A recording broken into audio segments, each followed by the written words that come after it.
बच्चों को मछली कब से शुरू करवानी चाहिए, क्या ये बच्चों में मुफीद है और ये किस काम आती है, इस पर जो आज हम डिटेल में बात करेंगे। अस्सलाम वालेकुम व्यूवर, मैं हूं शहबाज और आप देख रहे हैं मेरा यूट्यूब चैनल JS मेडिसिन में आपको वेलकम करते हैं। आज का जो हमारा टॉपिक है वो है जी मछली जो है बच्चों को कब से शुरू करवानी चाहिए और इसके क्या फ़ायदे हैं।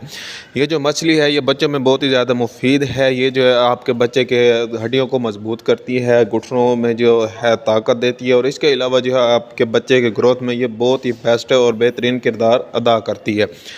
इसलिए अब हम जो है बात करते हैं कि इसको जो है हम कब से जो है बच्चों को, छोटे बच्चों को जो है शुरू करवानी चाहिए। अगर आपके बच्चे की उम्र जो है 8 माह हो गई है तो आप जो है 8 माह के बाद जो है मछली शुरू करवा सकते हैं।